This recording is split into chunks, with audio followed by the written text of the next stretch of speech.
एक गांव में शिवम नाम का व्यक्ति रहता था। वो गांव में समोसे का ठेला लगाकर घर घर जाकर बेचता था। शिवम एक दयालु व्यक्ति था। वो बहुत से गरीबों को समोसे मुफ्त में ही खिला देता था और शिवम उनके दयालु स्वभाव के कारण बस इतना ही कमा पाता था कि उसके 2 वक्त की रोटी का इंतजाम हो सके। उसकी पत्नी उसको समझाती है, मैं आपको समझा समझा कर तंग आ चुकी हूँ। आधे से ज़्यादा समोसे तो तुम मुफ्त में ही बांट देते हो, ऐसा कैसे चलेगा। मैंने तुमसे कितनी बार कहा है, मुझसे किसी की भूख नहीं देखी जाती। अगर यही हाल रहा तो एक दिन भूखे मर जाएंगे। समोसे मुफ्त में यूं ही नहीं बनते, उसके लिए तेल चाहिए होता है, आलू चाहिए होते हैं। आलू से याद आया, कल आलू वाले ने मुझे टोका था। बोला आलू की बहुत ज़्यादा उधारी हो गई है। यह बात सुनकर सीमा को और भी ज़्यादा गुस्सा आ गया। इस बात पर दोनों में बहस होने लगी। तभी बिरजू और उसकी पत्नी वहां पर आ जाते हैं। अरे शिवम भाई, कैसे हो?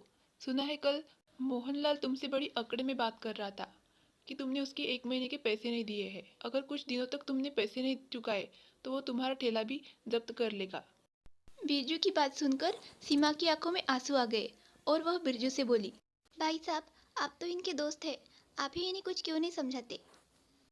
अरे भाभी, मैं इस बेवकूफ़ को कितनी बार समझा चुका हूँ, लेकिन इसके सर पर लोगों की मदद करने का भूत सवार होता है। अब नौबत यहाँ तक आ गई। अरे वो सब छोड़ो, यह देखो सीमा, सोने का हार कल ही इन्होंने सुनार से बनवा दिया है। यह तो बहुत महंगा लगता है। अरे महंगा क्यों नहीं होगा, पूरे 5 तोले का है। सीमा नंदिनी के हार को हाथ लगाकर देखने लगी। तभी नंदिनी पीछे हट गई। बुरा मत मानना सीमा, कल ही खरीदा है और तुम्हारे हाथ भी गंदे हैं। तुम्हारे हाथ लगाने से ये काला हो जाएगा। अच्छा, तो अब हम लोग चलते हैं। इतना कहकर वो दोनों वहां से चले गए। मैं जानती हूँ, यह बात नंदिनी ने मुझसे जानबूझकर कही है कि मेरे हाथ लगाने से उसका हार काला हो जाएगा। वह हर बात पर मेरी बेइज्जती करती है और मैं कर भी क्या सकती हूँ। मेरा पति तो अपनी पूरी रकम गरीबों पर उड़ा देता है। इतना कहकर सीमा रोते हुए अपने कमरे में चली गई और शिवम अपने समोसे बनाने में लग गया। तभी अचानक उसके दरवाजे पर मोहनलाल और सीताराम आ गए। शिवम, तूने पिछले 1 महीने से आलू के पैसे नहीं दिए हैं। मुझे भी यह आलू पैसों से खरीदने पड़ते हैं। मेरी दुकान से तूने सरसों का तेल लाए काफ़ी दिन हो गए, लेकिन उसके पैसे अब तक नहीं पहुँचे। मैं जानता हूँ शिवम कि तू दिल का बहुत अच्छा है, इसलिए हम दोनों कोई कड़ा कदम नहीं उठा रहे हैं, लेकिन हम दोनों बस 15 दिन तक और इंतज़ार कर सकते हैं। इसके बाद तू जानता है कि हम पैसे वसूलना अच्छे से जानते हैं। इतना कहकर वो दोनों वहां से चले गए। शिवम ने अपना सर पकड़ लिया। उसकी समझ में नहीं आ रहा था कि इतनी जल्दी से वो इन दोनों के पैसे कैसे चुकाएगा, कहाँ से इतनी जल्दी वो इंतजाम कर पाएगा। शिवम गांव के ज़्यादातर लोगों को मुफ्त में समोसे खिलाता था, इसलिए उसके समोसों की खपत ज़्यादा थी। लेकिन आज उसके पास सिर्फ इतना सामान बचा था कि उससे सिर्फ एक दिन के समोसे बन सकते थे। शिवम भगवान का नाम लेकर कल के लिए समोसे बनाने लग गया। तभी अचानक उसका दरवाज़ा किसी ने खटखटाया। शिवम सोच में पड़ गया कि अब इतनी रात कौन आया होगा। दरवाज़ा खोला तो उसके दरवाजे पर एक बुढ़िया खड़ी थी। उसने शिवम को देखकर कहा, मैं 2 दिन से भूखी हूँ। मुझे पता चला है कि तुम भूखों को समोसे खिलाते हो। मुझे भी कुछ समोसे खिला दो। मैं वाकई में 2 दिन से भूखी हूँ। शिवम अपने स्वभाव के मुताबिक उसको मना नहीं कर पाया और उसने उस बुढ़िया को कढ़ाई से समोसे निकालकर परोस दिए। शिवम देख रहा था कि वो बूढ़ी औरत बहुत भूखी है और वह बहुत से समोसे खा चुकी है। देखते ही देखते वह सारे समोसे खा गई और दुआ देकर वहां से चली गई। शिवम अपने सर पर हाथ रखकर कहने लगा, हे भगवान, इतने समोसे तो मैं रोज बाजार में बनाकर बेचता था और बहुत से लोगों को मुफ्त में खिला देता था। इतने सारे समोसे तो यह बूढ़ी माँ खा गई, अब क्या होगा। सोचते सोचते शिवम रसोई में ही सो गया।